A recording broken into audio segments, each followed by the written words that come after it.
NEET സമരത്തിൻ്റെ ചൂടറിഞ്ഞ് മോദി പാതിരാക്ക് പ്രത്യക്ഷപ്പെട്ടതേ നമ്മൾ കണ്ടിട്ടുണ്ടായിരുന്നുള്ളൂ.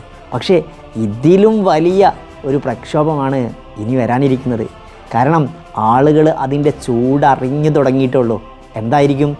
E20 petrol, അതായത് നിതിൻ ഗഡ്കരിയുടെ ഏറ്റവും വലിയ പുതിയ തന്ത്രം. ജനങ്ങളുടെ വാഹനങ്ങളിലേക്ക് എത്തനോൾ കലർത്തിയ പെട്രോള്. ഓരോ സാധാരണക്കാരനും അവൻ്റെ വാഹനം വളരെ വിലപ്പെട്ടതാണ്. ഇത് കേടുവരുത്തുന്ന രീതിയിലും മൈലേജ് കുറക്കുന്ന രീതിയിലും വലിയ കൊള്ളയാണ് അടുത്ത് വരാൻ പോകുന്നത്. ഒരുപക്ഷെ BJP സർക്കാരിൻ്റെ ഇപ്പോഴുള്ള കസേര തന്നെ അത് ഒരുപക്ഷെ ഇല്ലാതെയാക്കും.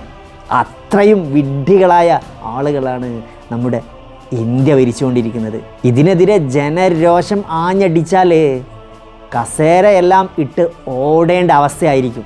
ഇതുവരെ കർഷക സമരവും ജൻസിയുടെയും സമരം മാത്രമേ BJP സർക്കാരും മോദിയും കണ്ടിട്ടുള്ളൂ. സാധാരണക്കാർ ഇത്തരം പ്രക്ഷോഭവുമായിട്ട് ജനങ്ങളെ കൊള്ളയടിക്കുന്നതിനെതിരെ രംഗത്തേക്ക് ഇറങ്ങിയാൽ മോഡി എവിടേക്കാണ് ഓടേണ്ടതെന്ന് പോലും മോഡിക്ക് ഒരു പക്ഷേ അറിഞ്ഞോളണം എന്നില്ല. കാരണം അത്രക്കും നീചമായ ഭരണമാണ് BJP സർക്കാർ മുന്നോട്ട് വച്ചിട്ടുള്ളത്. എന്നാൽ ഈ രാജ്യത്ത് ഓരോ സാധാരണക്കാരും ഈ സത്യം E20 പെട്രോള്, അതായത് എത്തനോൾ കലർത്തിയ മായം ചേർത്ത പെട്രോളിൻ്റെ രുചി അറിയുന്നതോടുകൂടി സാധാരണക്കാർ രംഗത്തേക്ക് ഇറങ്ങിയാൽ വലിയ പ്രക്ഷോഭത്തിലേക്ക് തന്നെ ഇത് കാര്യങ്ങൾ പോകും. അതിനു മുൻപ് തന്നെ BJP സർക്കാർ, BJP പെട്രോൾ മന്ത്രി ആയിട്ടുള്ള നിതിൻ ഗഡ്കരി ഇത്തരം വിഡ്ഢിത്തരമായ നിലപാടിൽ നിന്നും പിറകോട്ട് പോകുന്നതായിരിക്കും ഏറ്റവും നല്ലത്. യഥാർത്ഥത്തിൽ ഈ എത്തനോള് കലർത്തിയ പെട്രോൾ കൊണ്ട് ഒരുപാട് സാധാരണക്കാരുടെ വാഹനം നശിപ്പിക്കാനും, കാരണം അവർക്ക് അവരുടെ വാഹനം എന്ന് പറയുന്നത് സ്വപ്നമാണ്. ചില ആളുകൾ ടാക്സി ഓടുന്നതിനും അവരുടെ ജീവിതമാർഗത്തിനും ഉപയോഗിക്കുന്ന വാഹനം നശിപ്പിക്കുന്ന രീതിയിലുള്ള പെട്രോള് സർക്കാർ തന്നെ മുന്നോട്ട് ഇടപെട്ട് പെട്രോൾ ഉൽപ്പാദിപ്പിക്കുക എന്ന് പറയുന്നത് എത്ര വിഡ്ഢിത്തരമായ കാര്യമാണ്. കാരണം ഇതുകൊണ്ട് നേട്ടം കൊയ്യുന്നത് കോർപ്പറേറ്റുകൾ മാത്രമാണ്. നമ്മുടെ സർക്കാർ, കേന്ദ്ര സർക്കാർ എങ്ങനെ കോർപ്പറേറ്റുകളെ രക്ഷിക്കാമെന്നും ഇന്ത്യയിലെ കോടിക്കണക്കിന് ജനങ്ങളുടെ കൈകളിൽ നിന്നും കോർപ്പറേറ്റുകളിലേക്ക് എങ്ങനെ പണം ഒഴുക്കാം എന്നും മാത്രമേ നമ്മുടെ ഗവൺമെൻറ് മുൻകൈ എടുക്കുന്നുള്ളൂ. സാധാരണക്കാരൻ്റെ കീശയും വയറും എങ്ങനെ നിറക്കാം എന്ന് ഇവർ ഒരിക്കൽ പോലും ചിന്തിക്കുന്നില്ല. അത്രയ്ക്ക് ബുദ്ധി കുറവായ ആളുകളാണ് ഇന്ത്യ ഭരിച്ചുകൊണ്ടിരിക്കുന്നത്. ഇത് ഇന്ത്യയിലെ ഏതെങ്കിലും ഒരാളെ മാത്രം ബാധിക്കുന്നതല്ല. പെട്രോൾ അടിക്കുന്ന BJP-കാരനെയും ഇത് ബാധിക്കും. കാരണം അവന് ഇതൊക്കെ മനസ്സിലാക്കിക്കൊണ്ട് അവൻ്റെ വാഹനത്തിലേക്ക് പെട്രോൾ അടിക്കുകയും അവരുദ്ദേശിക്കുന്നത് ഏതെങ്കിലും ഒരു തോന്നിയാസ നിലപാടെടുത്തു കഴിഞ്ഞാൽ ആ ഗവൺമെൻറ്റിൻ്റെ അതിനും ദാസ്യപ്പണി എടുക്കണം എന്നാണ് യഥാർത്ഥത്തിൽ ഈ BJP-യിലുള്ള ഓരോ മനുഷ്യരുടെയും അവസ്ഥ.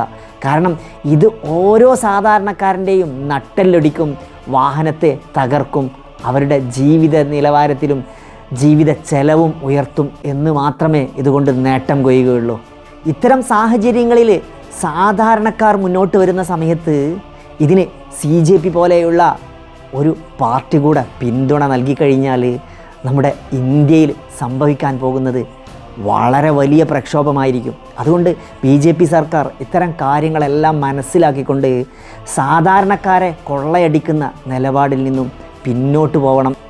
ഇൻ്റർനാഷണൽ മാർക്കറ്റിൽ ക്രൂഡ് ഓയിലിൻ്റെ വില ഏറ്റവും കുറഞ്ഞ ലെവലിൽ എത്തുമ്പോഴും ഇന്ത്യയിൽ മാത്രം ജനങ്ങൾക്ക് ഏറ്റവും കൂടിയ വിലക്ക് പെട്രോൾ നൽകുകയും അവരുടെ നട്ടെല്ലൊടിച്ചുകൊണ്ടും ആണ് ഇപ്പോഴും കേന്ദ്ര സർക്കാർ മുന്നോട്ട് പോകുന്നത്. 50 രൂപയ്ക്ക് എന്നുള്ള പെട്രോള് എന്നുള്ള വലിയ സ്വപ്നത്തിന് പകരം ജനങ്ങളെ എങ്ങനെ വീണ്ടും വീണ്ടും പ്രയാസപ്പെടുത്താം എന്നും എത്തനോൾ കലർത്തിയ പെട്രോൾ കൂടെ നൽകിക്കൊണ്ട് ജനങ്ങളെ നട്ടെല്ലൊടിക്കാൻ തന്നെയാണ് ഇവർ തീരുമാനിച്ചുകൊണ്ടിരിക്കുന്നത്. ഇത്തരം ജനങ്ങളെ ചൂഷണം ചെയ്യപ്പെടുന്ന ഏതൊരു നിലപാടുകൾക്കും, ഇത് വിദ്യാഭ്യാസത്തിൻ്റെ കാര്യമാണെങ്കിലും ഏതൊരു കാര്യത്തിനും ആണെങ്കിലും ജനാധിപത്യപരമായ ഈ സിസ്റ്റത്തിൽ ജനങ്ങൾ തന്നെ ഇത്തരം പ്രക്ഷോഭങ്ങൾക്ക് മുന്നിട്ട് നൽകണം. കാരണം ഒരിക്കലും ഇത് ഒരാളുടെയും തന്തയുടെ വകയല്ല.